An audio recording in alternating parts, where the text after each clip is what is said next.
Baik, bab berikutnya, bab idza kadzabta li rajulin huwa laka musaddiq. Bab tentang kau berdusta sama orang sementara orang itu membenarkan engkau. Ini dosanya lebih berbahaya. Ya.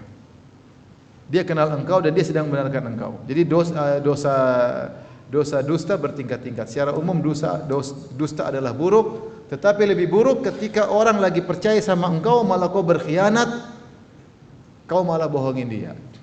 Seperti kau datang kepada dia, misalnya dia adalah donatur, dia adalah investor. Ini Pak, ada bisnis gini, ya kan gini. Dia lagi percaya sama kau, makanya dia kasih apa? Duit. Ternyata kau main belakang. Ternyata tidak sesuai dengan bagian, ternyata kau bohongin dia. Ini contoh berdusta di saat orang lagi percaya sama kamu. Beda dengan dusta biasa, yang cerita, ngomong, bohong.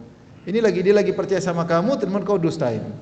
Contoh seperti kau ngomong sama dia dan engkau dalam kondisi berpuasa. Namanya orang berpuasa, orang tahu tidak bakalan bohong. Ternyata kau bohongin dia. Saya lagi puasa nih.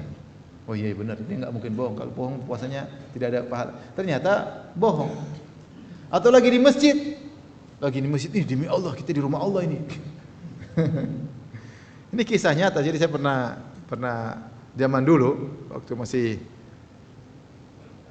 belum bawa keluarga ke Saudi. Ini kita anak-anak yang jomblo sementara ini sudah nikah, cuma istri di Indonesia. Jadi kita karena nggak ada kegiatan, kita itikaf di Masjidil Haram.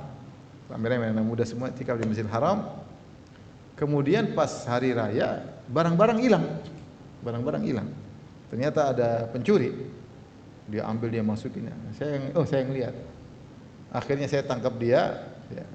Dia marah-marah. Kata dia, demi Allah, ini malam Id di Masjidil Haram. Saya nggak mungkin ngambil begitu. Panggil polisi, saya suruh buka-buka. Barang-barang kita di situ.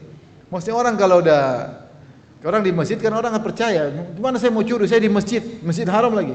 Bukan Masjid Ukhuwah, ini Masjid Haram. Malam Idul Fitri lagi. Ini nyuri. Jadi kadang posisi kita ketika di masjid, orang percaya kita nggak bohong. Sehingga dia membenarkan ternyata kita bohong. Wa'liyazubillah. Maka ini lebih parah daripada bohong biasa. Al-Imam Bukhari berkata, qala haddatsana Haywah bin Shuraih, qala haddatsana Baqiyah an Dhubar bin Malik Al-Hadrami an Abdurrahman bin Jubair bin Nufair anna abahu haddatsahu anna Sufyan ibn Usaid Al-Hadrami haddatsahu anna sami'a Nabi sallallahu alaihi wasallam yaqul. Rasulullah sallallahu bersabda, kaburat khiyanatan an tuhadditha akhaka haditsan wa huwa laka musaddiq. Sungguh besar pengkhianatan engkau menyampaikan suatu pembicaraan kepada saudaramu dan dia membenarkan engkau. Wa anta lahu kadzib, sementara engkau dusta. Ini lebih besar pengkhianatan. Dia membenarkan engkau dalam posisi engkau sedang membuat dia nyaman bahwasanya engkau jujur. Di saat itu ternyata engkau malah berdusta. Seperti contohnya apa? Seorang berdusta dengan sumpah, demi Allah. Ya orang kalau sumpah dia pasti percaya. Demi Allah. Wallahi sampai sumpah 3 kali. Saya tidak melakukannya. Ya, kita dengar itu kita benarin. Padahal jadi dia memposisikan dirinya bahwasanya dia harusnya dibenarkan. Seperti dia bersumpah dengan nama Allah kemudian dia bicara, atau dia sedang puasa kemudian dia berbicara, atau di masjid kemudian dia berbicara. Ya. Atau dia posisinya sebagai dai, tentunya orang tahu dai masa berbohong, dia berbicara. Ini semua posisi kondisi yang menjadikan seorang harusnya membenarkan engkau, ternyata kau dustain dia. Atau dia dalam rezeki minta tolong, ya Allah saya lagi susah gini, dia kasihan, ternyata duitnya dibawa lari. Repot ya. Lagi susah, lagi perlu uang ya. Ternyata bohong ya. Kalau ada kawan 2 orang, satu pinjam uang. Yang pinjam uang lagi butuh kan? Pinjam uang tahu-tahu pas umrah ketemu lah. Ini pinjam uang umrah, bawa istri lagi. Astagfirullah. Pas akhirnya ketemu teman saya dua-duanya. Ayo makan. Bayar lagi, dia yang bayar lagi. Udah punya utang bayarin lagi. Maksudnya buat supaya kau enggak marah, makanya dibayarin. Qadarullah ketahuan. Jadi pinjam uang gimana? Ada teman satu lagi datang, Ustaz kurang ajar kawan satu itu. Pinjam uang ratusan juta, ternyata dia haji furoda. Dia punya uang, ya. Yang saya aja yang minjemin enggak haji, dia haji. Kurang ajar enggak itu? Kurang ajar. Ya bohong kan, lagi butuh ini, lagi butuh lagi ternyata.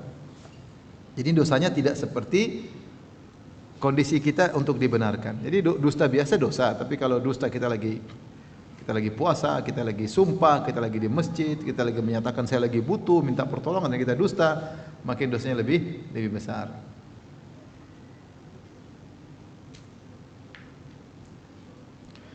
Hadis ini secara sanad dia lemah, namun secara makna benar ya, karena ada perawi namanya Dubar bin Malik, dia majhul ya. Sanad yang sidang bahas hadisnya dhaif tapi maknanya benar karena memang dosa itu bertingkat-tingkat ya. Dosa bertingkat-tingkat. Dan dusta semakin dipercaya ternyata dusta semakin besar. Dusta efeknya semakin besar juga dosanya semakin apa? Besar ya. Beda kalau kita hanya dusta, tetapi dusta kita di balik ini merugikan orang lain. Ini dosanya lebih besar lagi. Tergantung efeknya.